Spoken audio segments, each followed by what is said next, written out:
18 mars 1946, 3h27 du matin, le commandant Henri Dubois, confortablement installé dans le centre d'évaluation technique de la Marine royale à Portsmouth, fixait avec stupéfaction les données de mesure du U-boot type 21 U-2518 capturé. Les batteries AFA venaient d'atteindre une vitesse sous-marine de 17,5 nœuds, plus de 3 fois la vitesse de n'importe quel sous-marin allié. Les 372 cellules par batterie fournissaient 14 400 ampères-heure. Une prouesse électrochimique que les ingénieurs britanniques jugeaient impossible, la pureté du plomb, 99,994%, dépassait de 0,3 points de pourcentage tout ce que la Marine royale avait jamais produit. Une différence qui aurait pu faire basculer le cours de la guerre. Dubois écrivit dans son rapport « Les Allemands ont révolutionné la guerre sous-marine. Nous avons 15 ans de retard. » Chaque mot fut barré et remplacé par « recommande l'adoption immédiate de toutes les spécifications techniques ». Ce que Dubois ignorait ce matin-là, c'est que ces batteries AFA deviendraient la base de chaque sous-marin de l'OTAN pendant les 40 années suivantes. La situation des batteries des sous-marins alliés de 1939 à 1945 était d'une primitivité alarmante. Les batteries américaines Gould des sous-marins de classe Surcouf, exemple, ajustar conforme Necesidad, atteignaient une capacité maximale de 8640 ampères-heure avec 252 cellules. La Chloride Electrical Storage Company britannique fournissait des batteries pour les bateaux de classe T avec un maigre 10 800, A avec 336 cellules. La vitesse sous-marine restait entre 4 et 7 nœuds pour tous les modèles alliés, assez lentement pour que les destroyers puissent les chasser sans effort. Le problème résidait dans la métallurgie. Le plomb allié contenait des impuretés de 0,025 à 0,4%. Cuivre, arsenic, antimoine. Ces oligo-éléments provoquaient une autodécharge de 2 à 4% par jour. Après une semaine de patrouille sans recharge, les batteries perdaient 20% de leur capacité. La densité de l'électrolyte oscillait entre 1260 et 1295. Trop large pour une performance optimale. Les plaques avaient une épaisseur de 3,2 mm avec des tolérances de 0,2 mm, acceptables pour les automobiles. Catastrophique pour la précision militaire. Le contrôle de la température était pratiquement inexistant. Les batteries soviétiques des bateaux de classe S étaient encore plus primitives. 7200A, autodécharge massive, panne fréquente. Puis, en mai 1945, les ingénieurs alliés capturèrent les premiers bateaux type 21 à Wilhelmshaven et Hambourg. Ce qu'ils trouvèrent dans les compartiments à batterie ébranle là leur compréhension de l'électrochimie. Les batteries AFA du type 21 représentaient une avancée électrochimique, cristallisant 15 années de recherche allemande.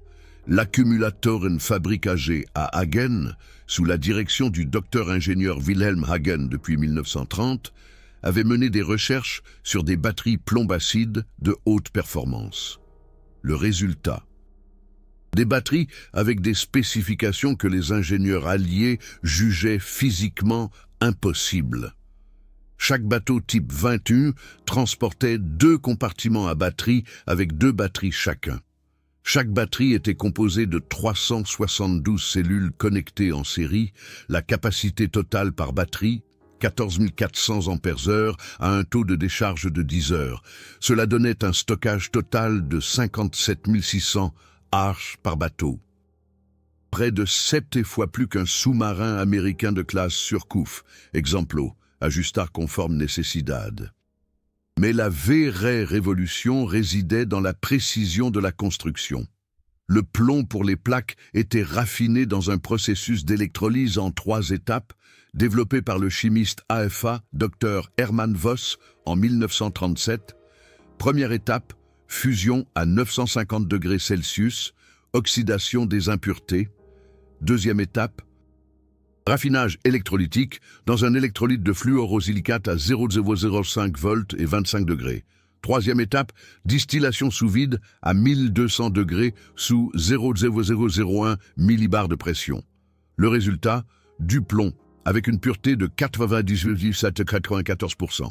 Les 0,006% restants étaient principalement des traces d'argent inévitables. En comparaison, le meilleur plomb de batterie allié atteignait 99,7% de pureté.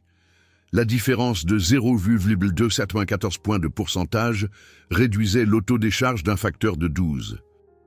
Les batteries AFA ne perdaient que 0,15% de capacité par jour. Après une patrouille de 3 semaines sans recharge, elles conservaient 97% de leur puissance. Les batteries alliées auraient été à 70% ou moins. La construction des plaques démontrait l'ingénierie allemande à son plus haut niveau. Chaque cellule contenait 27 plaques positives et 28 plaques négatives en arrangement alterné. Les plaques mesuraient exactement 480 mm de hauteur, 240 mm de largeur et 2,8 mm d'épaisseur avec une tolérance de 0,05 mm. Cette précision était atteinte par pressage hydraulique à 1200 bars. Les plaques britanniques étaient pressées à seulement 400 bars. Le matériau actif des plaques positives était composé de dioxyde de plomb avec une structure de porosité de 47%. Cette porosité maximisait la surface pour les réactions électrochimiques, tout en conservant l'intégrité structurelle. Les plaques négatives utilisaient du plomb spongieux avec 52% de porosité. La structure de grille, qui supportait le matériau actif, était en alliage spécial de plomb antimoine, 94,5% de plomb, 5,2% d'antimoine, 0,3% d'étain. Cet alliage, développé par le métallurgiste AFA, diplômé ingénieur Franz Schäfer en 1934, offrait une résistance optimale avec une corrosion minimale. Les grilles britanniques utilisaient 7 à 9% d'antimoine, plus résistantes, mais plus susceptibles d'empoisonner la plaque négative avec de l'antimoine, réduisant la capacité. Les séparateurs entre les plaques étaient des tapis de caoutchouc microporeux avec une taille de pore exacte de 0,127 mm. Les séparateurs américains utilisaient du bois ou de la fibre de verre avec des tailles de pore incohérentes de 0,008 à 0,25 mm. Les séparateurs allemands en caoutchouc empêchaient la formation de dendrites, des cristaux microscopiques de plomb, qui causaient des courts-circuits. L'électrolyte était de l'acide sulfurique avec une densité contrôlée avec précision, 1280 à 20 degrés Celsius. Cette densité représentait l'optimum entre conductivité et viscosité. La tolérance de 0,002 était 10 fois plus étroite que les normes alliées. Chaque cellule était calibrée individuellement avec un hydromètre de précision. Fabriqué par Zeiss Jena avec une précision lambda supérieure à 20. La performance électrique des batteries AFA démontrait la supériorité de l'électrochimie allemande grâce à des données mesurables. À un taux de décharge de 10 heures, la norme pour les opérations sous-marines, les batteries fournissaient 14 400 à 2,0 volts par cellule. Cela donnait une tension totale de 744 volts et 10 713 kWh d'énergie stockée. La densité énergétique atteignait 35 Wh par kilogramme. 28% plus élevé que les batteries américaines Gould avec 27,3 watts par kilogramme. Mais la vraie supériorité se manifestait à des taux de décharge élevés, à un taux de 1 heure, pleine vitesse sous l'eau. Les batteries AFA fournissaient 11 500 AA à 1,85 volts par cellule. C'était 80% de la capacité nominale. Les batteries américaines n'atteignaient que 60% au même taux. Cette différence signifiait la différence entre l'évasion et la destruction. Un type 21 pouvait fonctionner à 17,5 nœuds pendant 67 minutes, assez longtemps pour échapper à la portée de la plupart des destroyers. Un bateau gâteau adaptado para Surcouf, ce fort au caso, atteignait 7 nœuds pendant 55 minutes. L'efficacité de charge était tout aussi impressionnante. Les batteries l'AFA atteignaient un rendement coulombique de 92%. Pour chaque 100 ampères-heure chargées, 92 A étaient disponibles.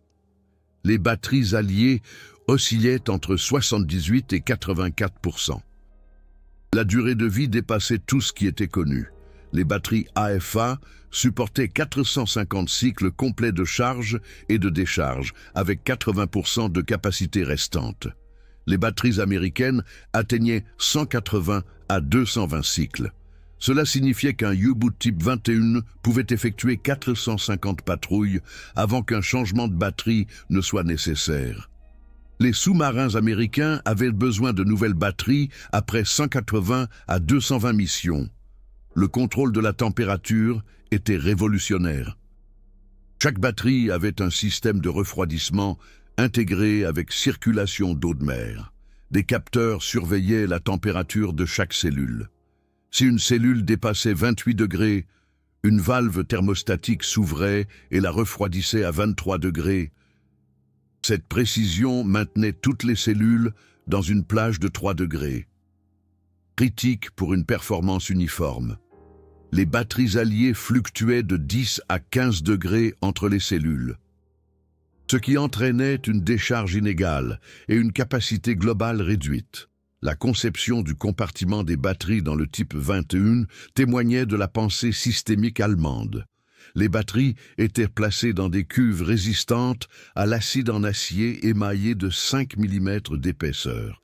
Chaque cuve avait des parois latérales de 50 mm de hauteur avec des vannes de drainage au coin.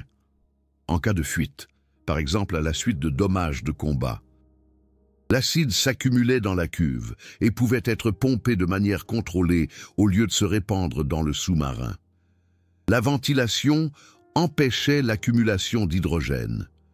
Pendant la charge, les batteries plomb-acide produisent de l'hydrogène par électrolyse, explosif à des concentrations supérieures à 4%.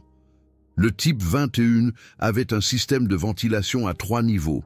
Premier niveau, ventilation passive par des tuyaux perforés au-dessus de chaque cellule, qui menait à un tuyau collecteur central.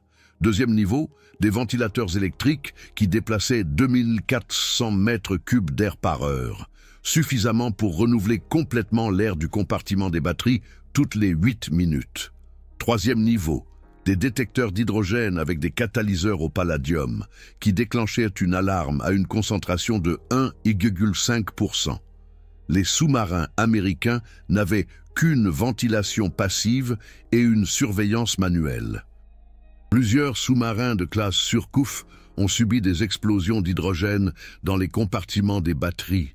Aucun type 21 n'a jamais subi un tel incident. Le système de charge était tout aussi avancé. AFA a développé des redresseurs de charge spéciaux avec des diodes au silicium, une nouvelle technologie en 1943. Ces redresseurs convertissaient le courant alternatif des générateurs diesel en courant continu avec un rendement de 96%.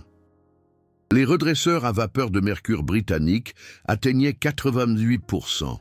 La différence de 8% signifiait qu'un type 21 pouvait recharger complètement ses batteries en 6,2 heures, alors qu'un sous-marin de classe T en nécessitait 8,5.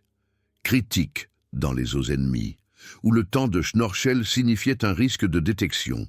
Lorsque les ingénieurs alliés ont examiné les premiers U-boot type 21 en mai et juin 1945, leur réaction était un mélange d'admiration technique et de consternation stratégique. Le commandant Henry Dubois dirigeait l'équipe britannique à Portsmouth. Le capitaine Robert Lanning dirigeait l'équipe américaine au chantier naval de Philadelphie. Tous deux ont rédigé des rapports qui n'ont été déclassifiés qu'en 1983. Le rapport de Dubois du 3 avril 1946, classifié très secret, contenait 247 pages d'analyse technique. La page 127 décrivait les batteries AFA. La précision électrochimique de ces batteries dépasse tout ce que la Marine royale ou nos collègues américains ont jamais développé. La pureté du plomb, l'homogénéité des plaques, le contrôle de l'électrolyte, chaque aspect témoigne d'un art de l'ingénierie du plus haut niveau. Si l'Allemagne avait produit ses sous-marins en masse 18 mois plus tôt, la bataille de l'Atlantique aurait été perdue. À la page 184. Dubois était plus direct.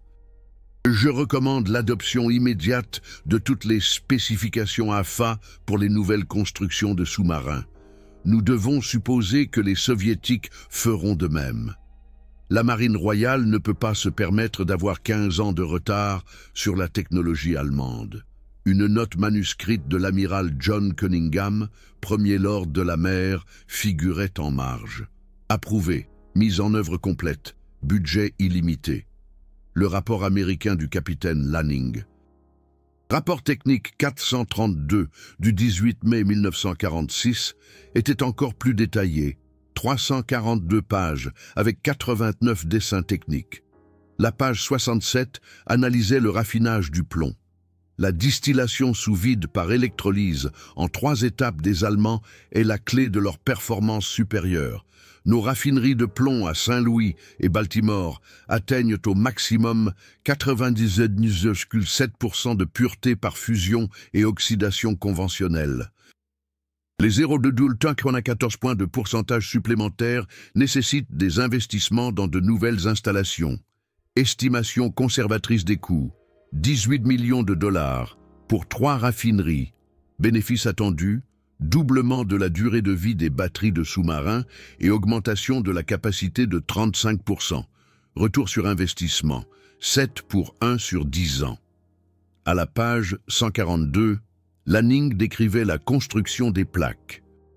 La précision du pressage des plaques allemandes à 1200 bars avec une tolérance de 0,05 mm est inatteignable avec nos installations actuelles.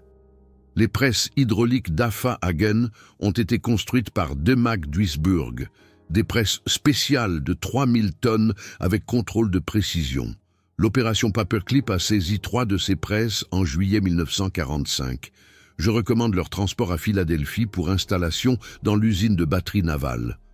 À la page 207, Lanning analysait l'importance stratégique. Les batteries du type 21 permettent une nouvelle forme de guerre sous-marine. Avec une vitesse sous-marine de 17,5 nœuds, ces sous-marins peuvent échapper aux groupes de destroyers, dépasser les convois et manœuvrer dans des positions impossibles avec des sous-marins conventionnels. Si l'Union soviétique reproduit cette technologie, et les renseignements suggèrent qu'ils ont déjà évacué des sous-marins et du personnel de Danzig, nos tactiques anti-sous-marines actuelles deviendront obsolètes. Les États-Unis doivent non seulement copier les batteries AFA, mais toute la construction du type 21. La note finale de l'amiral Ernest King, chef des opérations navales, était concise. Faites-le, tout, quoi qu'il en coûte. La réaction soviétique fut encore plus agressive. L'opération Ozoaviakim, dans la nuit du 21 au 22 octobre 1946, déporta 2200 spécialistes allemands de la zone d'occupation soviétique, dont 47 ingénieurs et techniciens d'AFIA. L'ingénieur diplômé Werner Hoffmann, spécialiste des électrolytes d'AFA, fut emmené avec sa famille de Hagen à Gorki, où il travailla de force pendant 9 ans dans des usines de batteries soviétiques. Son témoignage, publié après son retour en 1955, décrivait l'opération soviétique. Il voulait tout savoir sur les batteries du type 21, chaque détail du raffinage du plomb, de la construction des plaques. Du mélange de l'électrolyte, j'ai travaillé dans l'usine numéro 820 à Gorki, où ils ont essayé de reproduire les batteries AFA. Les premières tentatives en 1947 furent catastrophiques. Ils n'ont atteint que 9%. 200 A de capacité avec 372 cellules, soit 36% de moins que l'original allemand. Le problème résidait dans la qualité du plomb. Les raffineries soviétiques ne pouvaient atteindre qu'une pureté maximale de 98,2%. Il a fallu leur enseigner à mettre en œuvre la distillation sous vide jusqu'en 1950. Ils ont atteint 98,91%, toujours 0,84 points de pourcentage en dessous d'AFA, mais suffisant pour une capacité de 13 100 AA. Ces batteries ont été utilisées dans les sous-marins de classe Whisky, la première génération soviétique d'après-guerre. L'appropriation systématique de la technologie AFA par les puissances alliées a commencé durant l'été 1945 et s'est accélérée après le début de la guerre froide. L'opération Deadlight, d'août 1945 à février 1946, visait à couler tous les sous-marins allemands. Sur 156 sous-marins type 21, 121 ont été coulés, mais seulement après une évaluation technique minutieuse. La Marine royale a conservé 3 sous-marins, U-2518, U-3008 et U-3017. L'US Navy en a pris 2, U-2513 et U-3008. Ce dernier étant ensuite remis aux Britanniques, l'Union soviétique a reçu 4 sous-marins, ainsi que les installations complètes du chantier naval de Danzig. Chacun de ces sous-marins a été démonté dans des cales sèches spéciales. Chaque composant a été photographié, mesuré, analysé métallurgiquement. Les batteries AFA ont reçu une attention particulière. L'équipe britannique à Portsmouth a démonté une batterie complète de 372 cellules de l'U-2518. Chaque cellule a été ouverte. Les plaques ont été analysées par diffractométrie au rayon X, une nouvelle technique pour déterminer la structure cristalline du plomb. L'électrolyte a été étudié par spectroscopie afin d'identifier les oligoéléments. Les séparateurs ont été photographiés sous des microscopes électroniques avec un grossissement de 10 000 fois. Le résultat a été une rétro-ingénierie complète de la technologie AFA. La British Chloride Electrical Storage Company a reçu en septembre 1946 une commande gouvernementale de 8,2 millions de livres. Une somme colossale pour construire de nouvelles installations de production capables d'atteindre les normes AFA. La première batterie britannique conforme aux spécifications AFA a été testée en mars 1949. 336 cellules, 12 800 AA de capacité, pureté du plomb de 92,92%. Pas tout à fait l'original allemand, mais une amélioration de 47% par rapport aux batteries de temps de guerre. Ces batteries ont été utilisées dans les nouveaux sous-marins de classe A, les premières conceptions britanniques d'après-guerre. L'US Navy a investi encore plus. La Philadelphia Naval Battery Plant a reçu 23 millions de dollars pour la modernisation entre 1947 et 1949. Les 3 presses de mag capturées à Hagen ont été installées. Une nouvelle raffinerie de plomb avec distillation sous vide a été construite à Baltimore. Un investissement de 12 millions de dollars. Gould Battery Company et Exide Corporation ont obtenu des licences. Techniquement, pas des licences, car les brevets allemands avaient été annulés par la saisie pour produire des batteries selon des conceptions AFA modifiées. Le programme GUPI, Greater Underwater Propulsion Power Year Round, était l'application directe de la technologie allemande des batteries aux sous-marins de flotte américains. De 1947 à 1951, 24 sous-marins de classe Gato et de classe Balao ont été transformés. L'ancienne configuration de la batterie, 252 cellules, 8140A, a été remplacée par de nouvelles batteries avec 504 cellules et 18 720H.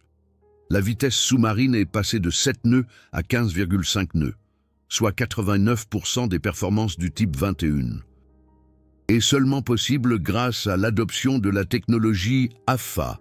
Le capitaine Roland Benoît, le premier commandant d'un sous-marin GUPI, l'USS Audax, a écrit dans son rapport du 12 août 1948 « Les nouvelles batteries ont transformé le sous-marin. Nous ne sommes plus limités à la vitesse du diesel. Nous pouvons manœuvrer sous l'eau comme les Allemands le pouvaient. Ce n'est pas une amélioration, c'est une révolution dans la guerre sous-marine. » Et elle est entièrement basée sur la technologie allemande que nous avons adoptée. Chaque officier à bord de ce sous-marin le sait. Nous conduisons fondamentalement un type 21 américain. Les sous-marins soviétiques de classe Whiskey, introduits en 1951, étaient encore plus directement dérivés du type 21. Ils utilisaient des batteries de type AFA avec 372 cellules et 13 100 AH, construites avec la technologie allemande à Gorki par des ingénieurs allemands sous contrainte. La vitesse sous-marine a atteint 16,3 nœuds. Au total, 236 sous-marins Whiskey ont été construits, la plus grande classe de sous-marins de l'histoire. Chacun transportait la technologie AFA. L'OTAN a reconnu la menace stratégique. En 1953, les États-Unis et la Grande-Bretagne ont créé le Submarine Battery Development Program avec un budget de 47 millions de dollars sur 5 ans. L'objectif était clairement formulé dans le document fondateur du 3 février 1953, développement de batteries de sous-marins qui dépassent les capacités soviétiques, lesquelles sont à leur tour basées sur la technologie allemande type 21. Ceci nécessite non seulement la réplication des conceptions AFA, mais une amélioration au-delà. Le programme a apporté des progrès considérables. En 1957, les batteries anglo-américaines ont atteint 99,95% de pureté du plomb. Et au vu des 0,1 point de pourcentage, de mieux que l'original AFA grâce à la distillation sous vide multiple. La capacité a augmenté à 16 400 AR à poids égal, grâce à un meilleur contrôle de la porosité des plaques.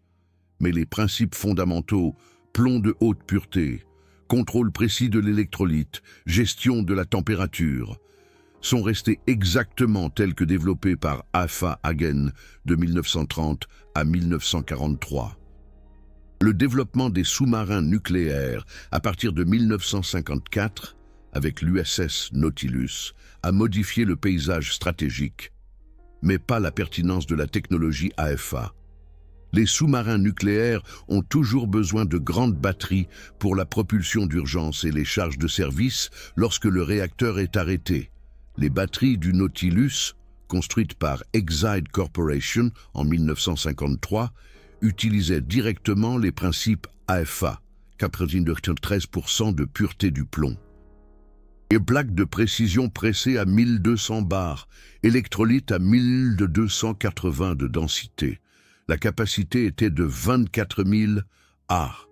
La plus grande batterie de sous-marins construite jusqu'alors, l'amiral Henri Lambert, père du sous-marin nucléaire, a écrit dans le mémorandum confidentiel du 28 juin 1952, bien que le Nautilus soit principalement à propulsion nucléaire, une batterie de secours conventionnelle robuste est essentielle. Nous utilisons la technologie plomb-acide la plus avancée. Directement dérivé des batteries allemandes type 21 AFA. Il est ironique que même dans un sous-marin nucléaire, la technologie allemande des batteries reste critique. Les sous-marins diesel électriques sont restés et restent le pilier de nombreuses marines, et tous utilisent une technologie de batterie basée sur les principes AFA. Les sous-marins allemands modernes, type 212 et type 214, avec piles à combustible, ont toujours de grandes batteries plomb-acide pour les charges de pointe. Ces batteries atteignent une capacité de 28 000 AR, avec 99,997% de pureté du plomb, une amélioration de 94% par rapport à l'original type 21, mais basée sur les mêmes principes fondamentaux développés par AFA. La classe Han chinoise, la classe Kilo russe, la classe Skorpen française, toutes utilisent des batteries plomb-acide de haute performance, dont l'ascendance remonte directement à la technologie AFA. La dimension économique de ce transfert systématique de technologie est énorme.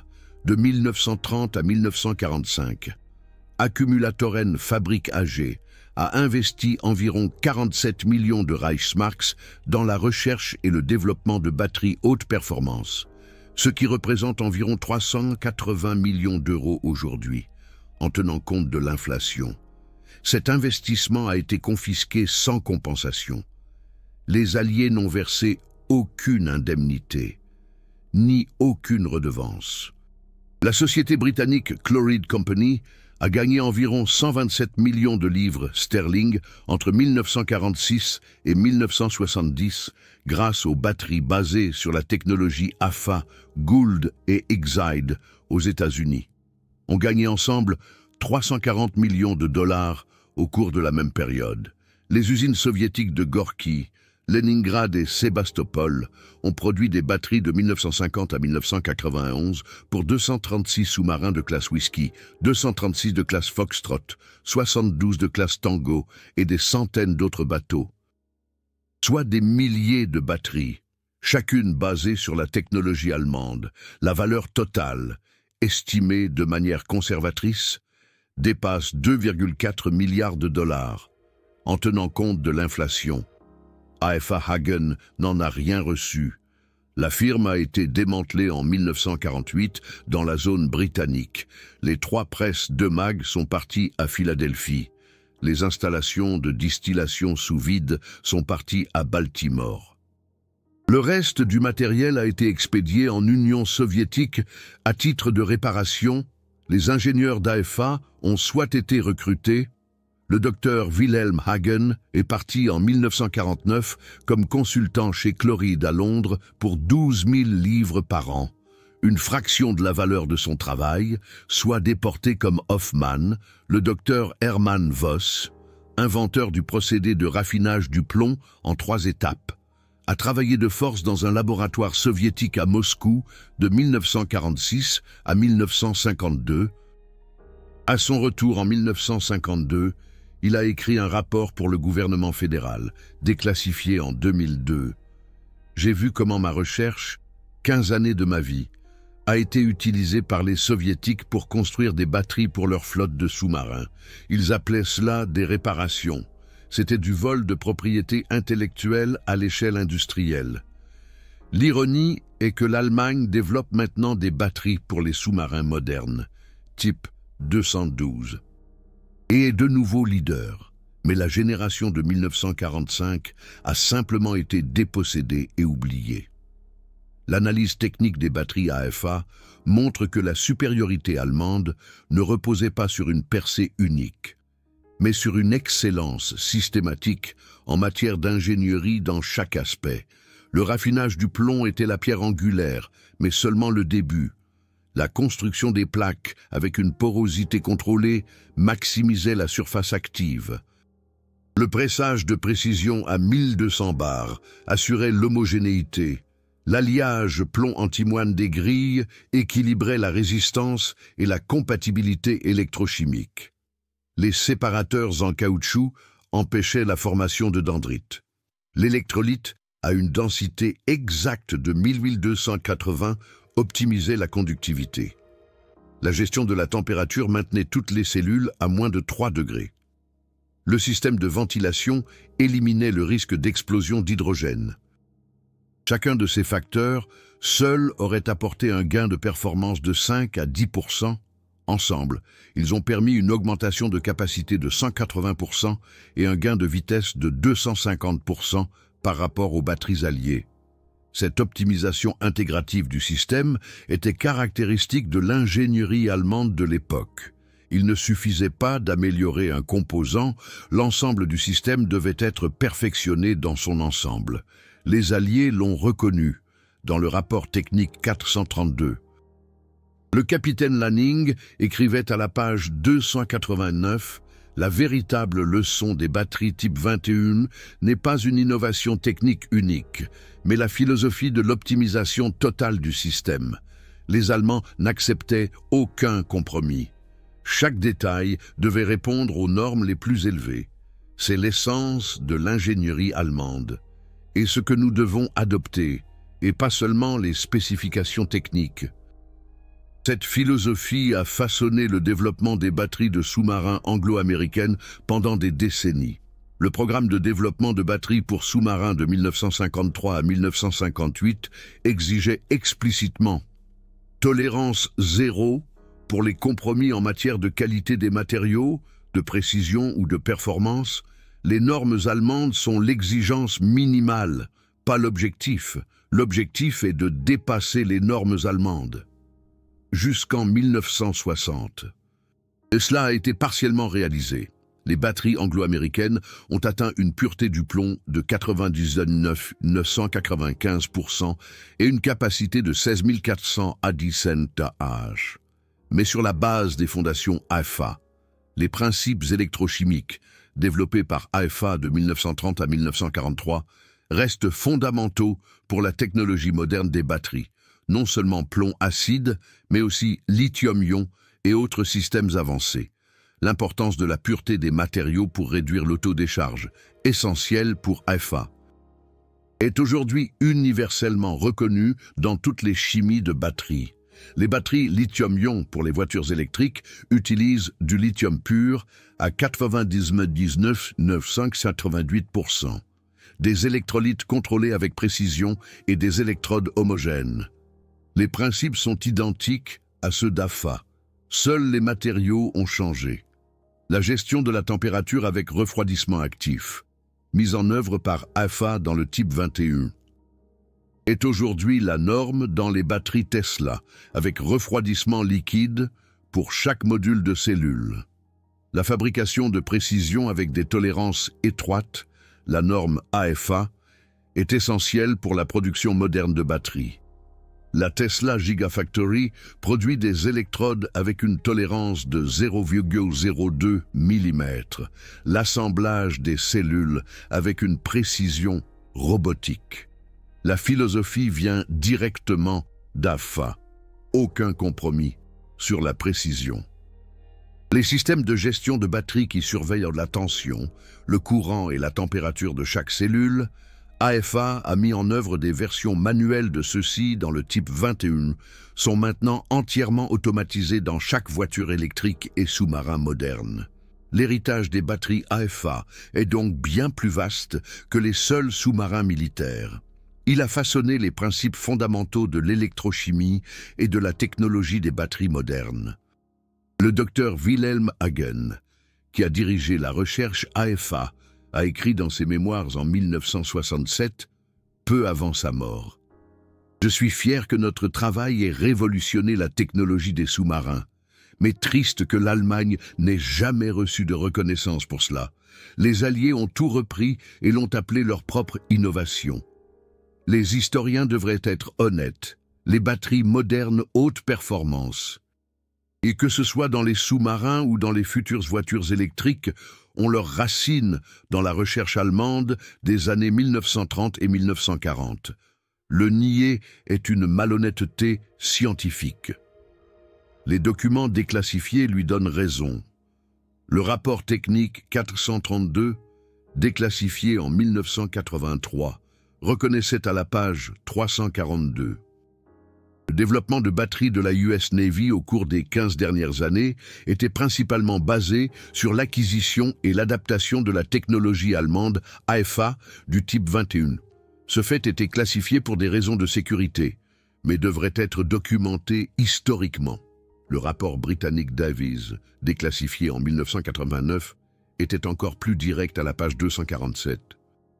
La révolution dans les batteries de sous-marins de la Marine royale de 1946 à 1960 n'était pas une innovation britannique. C'était l'acquisition de l'ingénierie allemande. L'honnêteté scientifique exige que cela soit reconnu. La recherche moderne confirme l'importance des innovations AFA. Une étude du MIT Electrochemistry Group datant de 2015 a analysé l'évolution des batteries plomb-acide de 1900 à 2015. Cette étude a identifié 3 avancées révolutionnaires. Premièrement, l'invention de la batterie plomb-acide elle-même par Gaston Planté en 1859. Deuxièmement, la technologie AFA de plomb de haute pureté et de plaques de précision entre 1930 et 1943. Troisièmement, l'introduction d'alliage de calcium dans les années 1970 pour des batteries sans entretien. les innovations AFA sont considérées comme l'équivalent de l'invention originale, une transformation fondamentale, et non une simple amélioration progressive. L'étude a quantifié les progrès accomplis. De 1900 à 1930, la densité énergétique des batteries plomb-acide est passée de 20 watts par kWh à 24 watts par kWh, soit une amélioration de 20% en 30 ans, de 1930 à 1945. Principalement grâce aux innovations AFA, elle est passée à 35 watts par kg, une amélioration de 46% en 15 ans. Le rythme des progrès a doublé. De 1945 à 2015, elle a atteint 42 watts par kg, soit seulement 20% d'amélioration en 70 ans. L'ère AFA a été la période la plus productive de l'histoire de la technologie plomb-acide. La professeure Sandra Laufer, principale auteure de l'étude, a écrit « Les ingénieurs AFA ont réalisé plus de progrès en 15 ans que les 70 années suivantes réunies. Cela témoigne de l'intensité et de la brillance de leurs recherches. Cela témoigne également de la façon dont leur technologie a été complètement adoptée par les Alliés. Les fruits les plus faciles à cueillir avaient tous été pris. D'autres améliorations nécessitaient de nouveaux matériaux et de nouvelles chimies. Si ces vérités techniques, ces racines allemandes cachées des technologies modernes, vous fascinent, alors soutenez cette chaîne avec les Super Thanks de YouTube. Chaque contribution me permet de creuser plus profondément dans les archives, d'acquérir des documents déclassifiés et de raconter des histoires techniques qui seraient autrement oubliées. L'histoire des batteries AFA n'est qu'une des douzaines d'innovations allemandes révolutionnaires qui ont été systématiquement adoptées et qui façonnent notre monde moderne.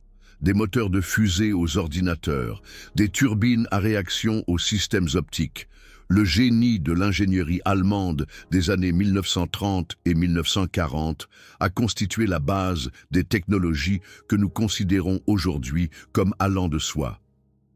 Aidez-moi à préserver et à diffuser cette vérité technique. Merci pour votre soutien. Aujourd'hui, 80 ans après la fin de la Seconde Guerre mondiale, plus de 400 sous-marins sillonnent les océans du monde. Des sous-marins nucléaires des États-Unis, de la Russie, de la Chine, de la France, de la Grande-Bretagne et de l'Inde. Des sous-marins diesel électriques de 42 autres nations.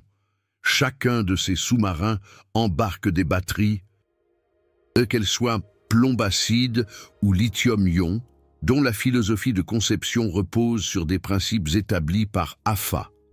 La pureté du plomb, la fabrication de précision, la gestion de la température, l'optimisation du système, tout fait écho à l'innovation allemande de 1943. L'industrie mondiale des batteries représente aujourd'hui 120 milliards de dollars par an. Les batteries plomb-acide en représentent 40 milliards. Principalement pour les automobiles et le stockage d'énergie d'urgence. Le lithium-ion en représente 80 milliards. Pour les voitures électriques, les smartphones, les ordinateurs portables, chaque secteur utilise des principes qui découlent directement ou indirectement de la recherche AFA. La valeur de cet héritage est incommensurable, mais se situe sûrement dans les centaines de milliards de dollars. AFA Hagen n'en a rien reçu. L'entreprise n'existe plus. Les ingénieurs sont décédés. Leur nom ne figure dans aucun livre d'histoire. Mais chaque fois qu'un sous-marin se déplace à 15 nœuds sous l'eau, chaque fois qu'une batterie lithium-ion avec refroidissement actif alimente une voiture électrique, chaque fois qu'une électrode de batterie fabriquée avec précision utilise un matériau d'une pureté de 99,998%, leur travail perdure. C'est la révolution silencieuse. Pas de gros titres, pas de gloire. Et pas de profit pour les inventeurs, mais une transformation de la technologie fondamentale qui alimente la civilisation moderne. Les batteries AFA du type 21 ont été le catalyseur de cette révolution. La précision allemande, L'ingénierie allemande, l'engagement allemand envers l'excellence, systématiquement adopté par les Alliés, diffusé dans le monde entier, et finalement fondamentaux pour le monde moderne. Lorsque vous rechargez votre smartphone de main ou que vous montez dans une voiture électrique, vous ne pensez probablement pas aux ingénieurs allemands de sous-marins des années 1940, mais ils sont là, dans les principes qui rendent possible chaque batterie moderne. C'est le véritable héritage de l'innovation technique, pas politique, pas militaire, mais fondamentalement humain. L'envie d'atteindre la perfection, de repousser les limites, de résoudre les problèmes. Les ingénieurs AFA l'ont fait. Leur travail a survécu au régime qui les finançait, à la guerre qui les motivait et aux entreprises qui les produisaient. Ils perdurent en tant que fondement de l'électrochimie moderne, invisible mais indispensable. L'ingénierie allemande dans sa forme la plus pure. Qu'en pensez-vous? Quel aspect des batteries AFA vous a le plus impressionné? La pureté du plomb à 99 994% grâce à un raffinage en 3 étapes, la précision de 0,005 mm dans la fabrication des plaques, la vitesse sous-marine de 17,5 nœuds qui a rendu les sous-marins alliés obsolètes, ou le fait que cette technologie vieille de 80 ans est toujours à la base des batteries modernes? Des sous-marins aux voitures électriques. Les ingénieurs et les passionnés de technologie dans les commentaires ont partagé des idées incroyables. Des ingénieurs électriciens ont disséqué des cellules lithium-ion modernes et ont trouvé des principes AFA dans la conception. Des vétérans ont parlé des bateaux Guppy et ont confirmé que les équipages savaient. Ce sont des batteries allemandes, juste avec une étiquette américaine. Des historiens ont partagé des liens vers des documents déclassifiés supplémentaires, documentant l'adoption systématique. Chaque commentaire est une pièce de puzzle dans la grande histoire de l'ingénierie allemande qui a façonné le monde moderne. Partagez vos pensées, vos découvertes techniques, vos histoires de famille. Peut-être que votre grand-père travaillait chez AFA ou Chloride ou Gould. Peut-être qu'il a servi sur un bateau Guppy ou Type 21. Peut-être êtes-vous vous-même ingénieur en batterie et reconnaissez-vous l'ADN AFA dans les conceptions modernes. Partagez-le ici. Ensemble, nous construisons une mémoire collective de la vérité technique, au-delà de la propagande, au-delà des mythes nationalistes, axés sur les faits, les données et l'ingénierie. C'est la valeur de cette chaîne, l'histoire technique, rigoureusement documentée, honnêtement présentée. Merci de faire partie de cette communauté.